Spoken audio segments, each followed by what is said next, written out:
pueden ver. Un niño, que es el niño del cuento, nos dice, como si tal cosa, que tiene un mastodonte en su casa. Antes de decirlo, sin embargo, y como preparando el terreno para tamaña revelación, nos ha asegurado con absoluta seriedad e incluso con una pizarra de maestro que los mastodontes son enormes y son feroces. Queda clarísimo entonces el riesgo que corre el niño al tener uno en casa.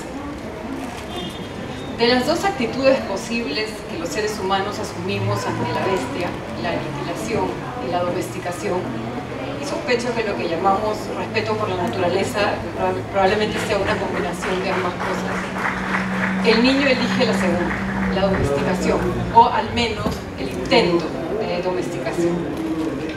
Así, fiel a la idea tan difundida de que domesticar o educar consiste en enseñar, obligar a seguir órdenes, el niño empieza a exigirle al mastodonte que se bañe, que tienda la cama, que haga las tareas, que cargue la mochila, que prepare el desayuno, etc. Es decir, que haga un montón de cosas que consideramos signos inequívocos de que alguien se ha convertido finalmente en un ser humano.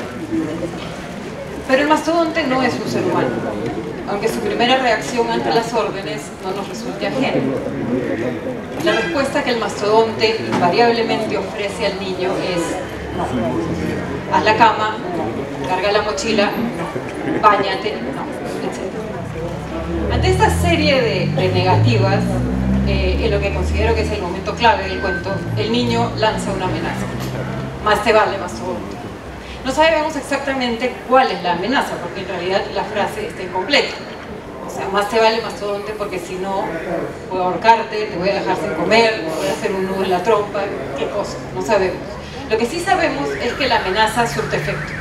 El mastodonte empieza a obedecer, aunque los resultados de este obedecer son, por lo menos desde la perspectiva del niño, bastante desastrosos. Ninguna orden se cumple como debería. Hay agua por todos lados, cosas tiradas y rotas, cuadernos inservibles y garabateados, etc. Ante esta acumulación de desastres, el niño se declara exhausto y parece, por un lado, rendirse ante la imposibilidad de educar, domesticar al mastodonte, y por el otro lado, parece dar a entender que ha probado su punto, es decir, que el mastodonte es realmente una bestia. Pero justo en ese momento, cuando todo parece haberse perdido, el mastodonte toma la iniciativa y acude en rescate del niño. Y esto lo hace sin que haya hecho falta la mediación de ninguna orden. Por primera vez en el cuento, el mastodonte actúa movido por su propia voluntad. Y lo que hace, por primera vez, está bien hecho. Ya en este momento, cabría darle la vuelta al cuento y pensar que quizás fue el mastodonte el que domesticó al niño. Porque ante el niño, el mastodonte tenía las mismas opciones: aniquilarlo, abrazarlo con una pata hubiera bastado, o domesticarlo. Y quizás fue esto último lo que hizo. Lo dejó gritar dando órdenes hasta que se agotó y se dio cuenta de que no iba a llegar a ninguna parte. Y cuando finalmente eso ocurrió, el mastodonte pudo por fin acoger a un niño ya dócil y sin capacidad para oponerse.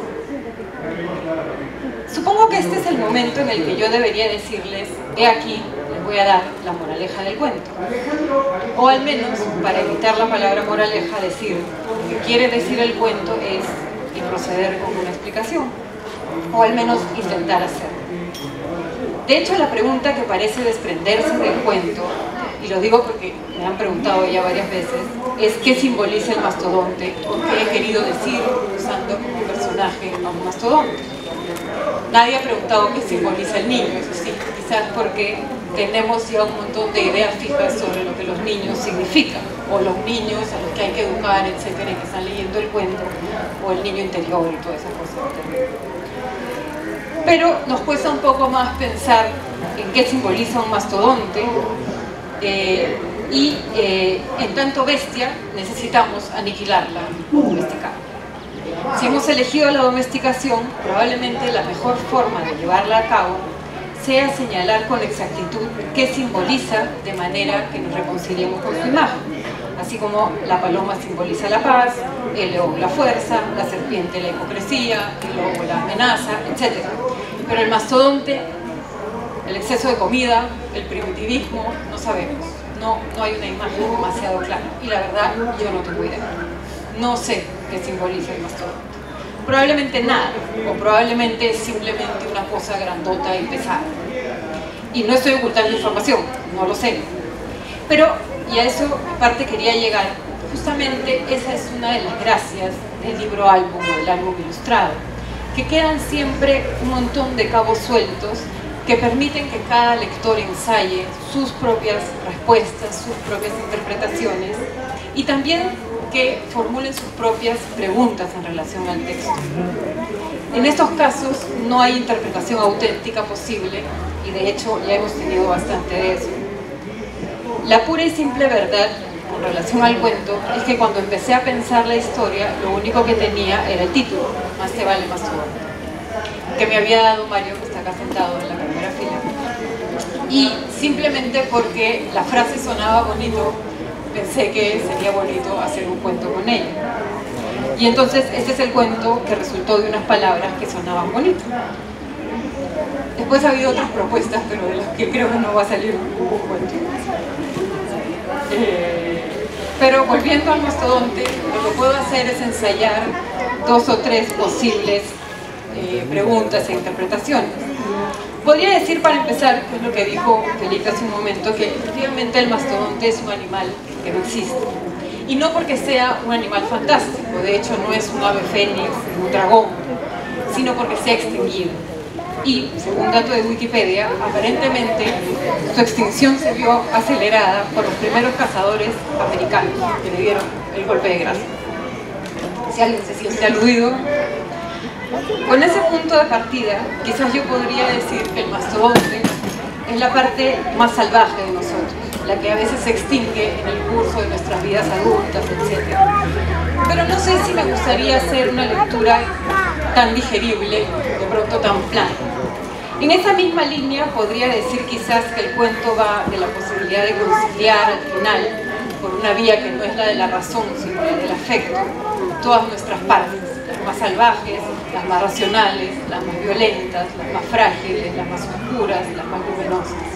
Y podría decir que es el camino para llegar a la paz del alma, pero eso suena demasiado New Age. Puedo decir también quizás que nuestro niño es consciente de que el mastodonte es una parte de él mismo y que el papel de domesticador y de domesticado es asumido alternativamente en una especie de batalla interior que se libra en nosotros. Pero también es demasiado New Age y demasiado edulcorado y demasiado próximo a la moraleja. Porque además es posible que el mastodonte obedeciera simplemente, no por la amenaza, sino porque le dio pena ya al pobre niño que llevaba tanto rato gritando. Podría ponerme en plan detectivesco y preguntar quién es el mastodonte, cómo se llama, es hembra, es macho, cómo llegó hasta ahí, dónde está la casa, es real, no es real, dónde están los padres del niño, por cierto, o cómo es que el niño está solo en la cocina y con un mastodonte y con el fuego encendido. Pero, en fin, me gustaría regresar a lo que dije al principio del riesgo. El niño nos hizo quedar claro al inicio del cuento que asumía un riesgo al tener un mastodonte en su casa. ¿Cuál era ese riesgo? Quizás era uno doble, la posibilidad de no poder domesticarlo y la posibilidad igual de terrible de domesticarlo. Porque lo que me gustaría verdaderamente pensar es que el riesgo anunciado, el peligro que entraña el mastodonte, es que sin importar lo que hagamos por tratar de domesticarlo, dándole órdenes o interpretándolo, simbolizándolo, el mastodonte va a seguir siendo la bestia que se resiste a ser aniquilada y que se resiste también a ser simbolizada o domesticada, porque tiene la sorprendente y maravillosa capacidad de decir que no. Tiene la capacidad de negarse a todos nuestros intentos y asentarse, de interpretarla y asentarse únicamente sobre la contundencia de su propia presencia. El mastodonte es eso mismo, un mastodonte, una bestia, y dice que no. Si recordamos, los que han visto el cuento, el niño está en proceso de dormirse hacia el final de la historia, y lo que yo espero, confío, deseo que pase, es que cuando el niño despierte, el mastodonte todavía esté ahí y siga negándose. La conclusión, la explicación, la moraleja a la que llegaré entonces, si eso ocurre, será la siguiente: hay un mastodonte en el cuento. Y como sucede con la célebre mosca que hay en las sopas de los chistes, me encantaría seguir siendo el mesero que no puede explicar su presencia en ella. Muchas gracias.